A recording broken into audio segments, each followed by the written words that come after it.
et depuis 2 ans, je suis basée au Sénégal. Je travaille pour une entreprise africaine.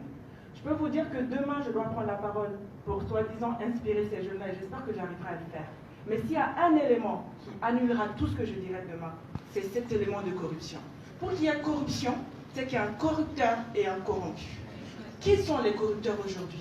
Et surtout, qui sont les corrompus aujourd'hui?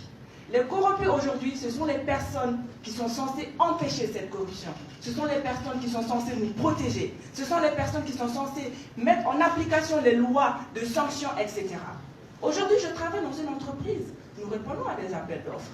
Nous voyons toutes ces personnes que, même pour signer un document pour lequel ils sont payés par nos impôts, demandent qu'on leur paye de l'argent d'avance. Nous voyons que l'argent que nous devons payer en tant qu'entreprise, qui doivent servir, non, je suis désolée quand j'en parle, j'en tremble. C'est un sujet qui me donne envie de vomir. C'est qu'on est dans un système qui est pourri jusqu'à la moelle épinière.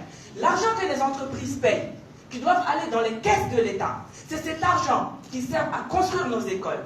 C'est cet argent qui sert à soigner nos malades, à prendre soin de nos hôpitaux. C'est cet argent qui nous aide à construire et à bâtir nos États.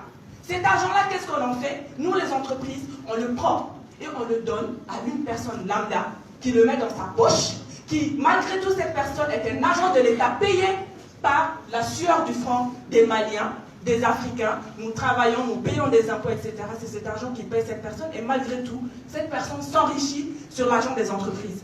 Là, on parle des agents de l'État. Parlons de nos dirigeants, les ministres, le président de la République. Quand les élections arrivent, vous savez comment sont financées les élections présidentielles dans nos pays? Les entreprises sont racketées. Vous ne payez pas? Ok, pas de souci, on verra le prochain appel d'offres. Comment ça va se passer? Donc je suis désolée, on peut se tenir tous les grands discours ici si vous voulez. D'accord? Au quotidien, nous sommes confrontés. Là, les agents de police qui nous arrêtent, qui prennent 2000 francs. Hier, je suis arrivée à l'aéroport, la douanière qui me dit oui, vous avez plus de 3 tissus dans votre sac, c'est 10 000 francs les frais, etc. Ça me gêne moins. Ça me fait mal.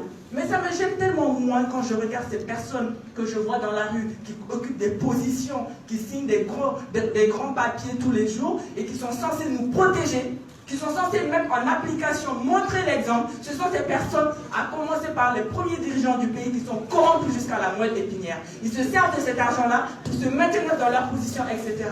Bien sûr, nous avons tous un rôle à jouer. Bien sûr, je peux dire à la douanière, à l'aéroport, que je ne lui donne pas les 10 000 francs parce que c'est de la corruption. Je peux dire au policier, je ne lui donne pas les 10 000 francs parce que c'est de la corruption. Mais qu'est-ce que je dis au président de la République? Qu'est-ce que je dis à toutes ces personnes qui nous dirigent, qui sont censées nous protéger, mais qui sont les premiers à nous bafouer, qui sont les premiers à nous jeter en pâture, qui sont les premiers à hypothéquer notre avenir, parce qu'ils ne vont pas arrêter. Ils ne vont pas arrêter de s'enrichir illégalement et nous et les entreprises qui sont là aussi ne vont pas arrêter parce qu'elles veulent continuer à survivre. Parce que ceux qui commencent en disant oui, j'ai répondu à un appel d'offres, oui, je ne paye pas, et bien 2 jours, 3 jours après, vous allez voir qu'ils vont commencer à payer parce qu'ils n'ont pas le choix, ils ont des salariés, etc. Et pendant ce temps-là, qui sont ces salariés? Ce sont ces jeunes qui sont tous dans cette salle, à qui nous sommes en train de dire croyez au Mali, croyez en l'Afrique, croyez en l'avenir, n'allez pas sur les routes de l'immigration, etc., etc. Mais qu'est-ce qu'on leur offre comme option? Qu'est-ce qu'on leur offre comme option? Quelle sanction?